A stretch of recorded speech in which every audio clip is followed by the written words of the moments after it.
Welcome to The Critique. Today we're diving into Bengaluru's Nama Metro Phase 2A Blue Line, focusing on that crucial link between BMRCL and Southwestern Railway, SWR, and how better coordination there could really unlock smoother, faster rides. Yeah, it's a fascinating look at a really vital piece of infrastructure for the city. Let's jump right in. Okay, first off, we see this pattern, this sequential sort of request and approve dance between BMRCL and SWR. Mm-hmm. And it's clearly creating a bottleneck. You point this out well. We see these big delays, right? Like up to a month and a half just waiting at places like Bengaluru. And that's not just a small hiccup, is it? It feels more fundamental. Exactly. It stems from BMRCL sending proposals in phases and SWR approving step by step. There isn't a truly synchronized master plan, it seems. Right. So you end up with these massive essential spans, the girders, all fabricated, ready to go. And they're just sitting idle, On both sides of the railway tracks. just waiting. Because those key pieces over the tracks can't be placed yet. It's like having, all the parts for something complex. But you need permission for every single connection. Yeah, instead of seeing the bigger picture and maybe assembling sections together. This reactive way of working, we've seen it before in Bengaluru, haven't we? Phase 1, other big projects. It just builds in delays. That image, those girders just stuck. It really hits home, doesn't it? It does. It makes you wonder if the focus on these, let's call them traditional sequential approvals, is kind of missing the main goal, a unified, proactive approach. This cycle of BMRCL submits, SWR reviews, SWR approves. Then the next step, it feels almost bureaucratic. And any small change, any little unexpected thing, and boom. Back to square one, more waiting. Right. So our main thought here is, while the coordination bottleneck is clear, the big opportunity is shifting gears, moving from just reacting to problems to actually planning together, proactively, right from the start. Exactly. We think something like a joint preemptive planning authority or maybe a dedicated task force could really change the game. Shared goals, a single master timeline for everything that overlaps. I agree completely. It's not just about getting approvals faster, it's about changing how these two crucial agencies work together, building shared responsibility. So to make that concrete, how about setting up a standing Blue Line Corridor Integration Committee? Okay. Not just a liaison group, but a real executive body. Senior people from both BMRCL and SWR, meeting regularly, say bi-weekly. And what's their main job? Their focus? Reviewing one single unified Gantt chart, covering all the interdependent stuff, land acquisition, shifting utilities, track closures, putting in girders, even depot access details. So one shared playbook. Precisely.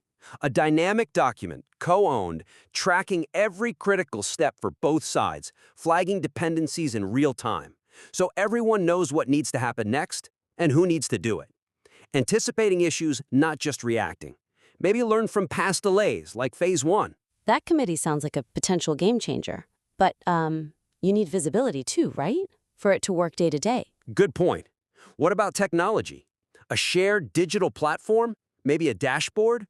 More than just emails back and forth. Like an operational hub? Yeah, live updates on the critical path items. If something's falling behind, a flag pops up, automatically triggering a joint review. Okay, I can picture that. A live map maybe showing girder status, clearances? Exactly. So problems get tackled immediately, collaboratively. No more waiting for formal letters or weeks of communication cycles. It brings everyone into the same virtual room. Transparency. And accountability too, in a softer way. It counters that ball is in their court thinking you sometimes hear about. Definitely. And if we're serious about being proactive, what about those track closures? You mentioned BMRCL needing, 4-hour closures over 4 nights? And 30 days of reduced speeds on the Salem line too, for the composite girders. Right. Imagine if those kinds of windows were pre-negotiated, based on likely scenarios, optimal times. So you'd minimize the last-minute scrambling? Exactly. It lets everyone plan resources better. BMRCL knows when they can work, SWR can manage train schedules more smoothly. It's about taking those predictable hurdles off the table before you even get to them. Avoiding those kinds of fiascos we've seen elsewhere, like with suburban rail perhaps, where delays cause bigger problems. Proactive risk management. Precisely. So we've talked high-level planning, but let's get specific. Where the metro meets the railway, those crossings are critical. That's where the delays really bite, isn't it? Absolutely. You mentioned stalls at places like Bengaluru, and that crucial 65-meter bit leading to the Bayapanali depot still pending. And that depot link, it's not just another section, it's vital. It's the nerve center. Trains coming from KR Puram need that maintenance hub. Without it, the whole Blue Line operation is hampered.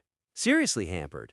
Experts say you can't rush the execution there, which makes sense. Of course, safety first, but it feels like these supercritical high-risk points are being managed almost like any other part of the construction. Rather than getting special, intense risk focus? Yes, and the result? The whole project slips by 15 months, from June 2025 out to September 2026. 15 months. That's huge. Think about that in terms of Bengaluru traffic. Average speeds already crawling. That's millions of lost hours for commuters. A massive economic and personal cost. Wow. 15 months. It really drives home that these specific intersection points are where the highest risks lie. Maybe standard project management isn't quite enough for them. Does it need something more specialized, perhaps? If the whole timeline pivots on these few spots, they surely warrant a unique strategy. That leads to our next suggestion, really bolstering the contingency planning and how these critical intersections are prioritized. Okay. We need super detailed, project-specific contingency plans for each railway crossing. Identify all the potential roadblocks way in advance. And have solutions ready? Exactly. Predefined alternative approaches or ways to recover time quickly if something goes wrong. Plan B, Plan C, Plan D, tailored for each specific tricky spot, not just a general project contingency, especially when you're working over or near active railway lines. I like how focused that is. Looking at the overall delay, but drilling down to the specific points causing the most trouble. Right. Like Bengaluru, those girders are made, they're ready, but stuck waiting for clearances. So what's the contingency there? Well, could we explore pre-assembling larger modular sections off-site? Like building bigger chunks beforehand? Yeah, think of it like building with bigger Lego blocks. Instead of lots of small pieces over the live tracks, you bring in large pre-built sections. Installation might need shorter track closures, maybe less frequent ones. Might cost more upfront for fabrication. Possibly. But deploying faster over the active lines could save significant time overall and reduce the risk of those cascading delays. It's smart engineering to get around the bottleneck. Less disruption for SWR, faster progress for BMRCL. Is there a risk we're sticking too rigidly to traditional methods, especially when time is so critical and the cost of delay in Bengaluru is just astronomical? It's a valid question. Building on that, maybe SWR could set up a dedicated fast-track approval corridor just for these Metro Rail interface projects. Not just the usual process? No, a dedicated team.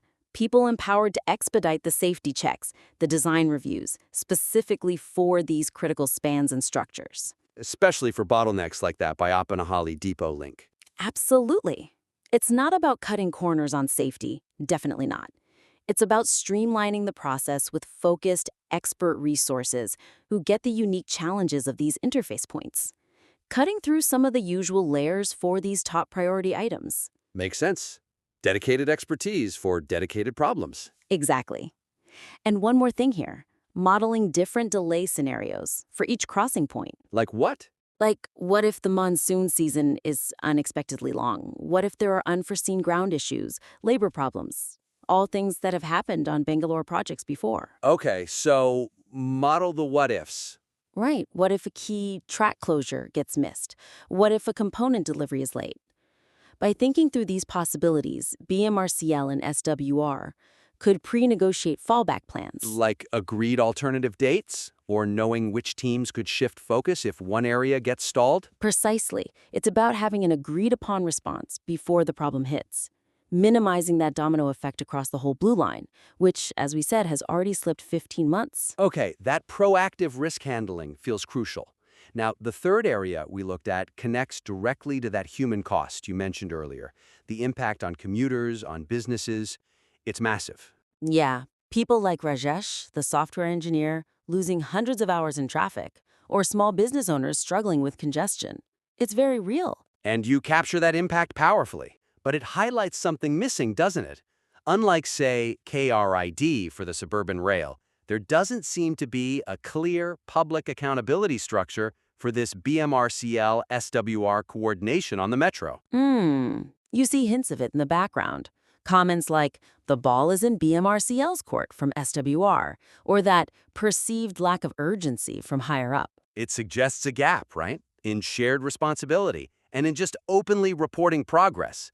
The public, the people directly affected, they don't really have a clear view or a direct way to hold anyone accountable for specific holdups. That's a really interesting point. The human cost is so clear, the public interest is huge, especially in a city like Bengaluru grappling with traffic. Where traffic literally costs billions every year. Right. So public engagement isn't just nice to have, it could be a real catalyst for action.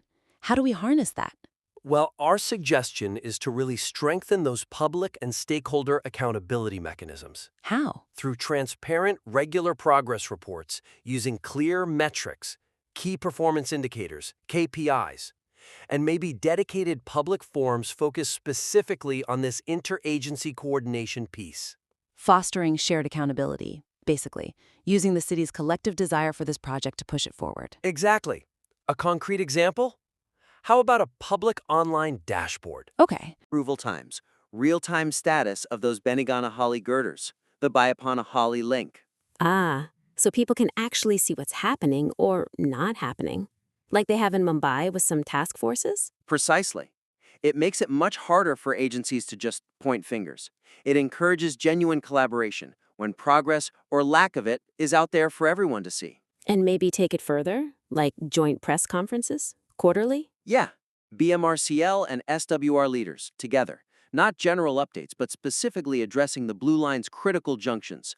Progress, challenges, solutions. Answering direct questions from media, from community groups. Puts a face on it, doesn't it? Creates a forum for shared responsibility, right out in the open.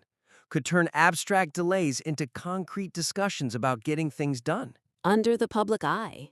That could be powerful. And one more idea to empower people directly, a dedicated public feedback and suggestion portal, maybe run by BMLTA. Focused just on these coordination issues? Yes, inviting input on metro rail challenges, and crucially, providing official responses. It gives people like Priya, the nurse you mentioned, or Arun, the entrepreneur. A real voice. A way to contribute to oversight and push for that accountability. It shifts them from just being frustrated bystanders to active stakeholders, vigilant stakeholders, helping drive the project forward. That feels like a really positive, constructive way to leverage public interest. So wrapping up our thoughts today, we see three main opportunities to build on the great work here. First, really pushing for that proactive, integrated planning between BMRCL and SWR. Right, moving beyond the reactive cycle. Second, significantly strengthening the contingency planning, especially for those critical railway intersections like Bengaluru and the Bayapana Depot link, getting really specific with risk management there. And finally, bringing in more robust public and stakeholder accountability, using transparency and engagement to drive progress. Absolutely. We genuinely feel these steps, applied to the situation you've outlined so well, could make a real difference. They could speed up the Blue Line's completion significantly. And that would be transformative for Bengaluru's mobility.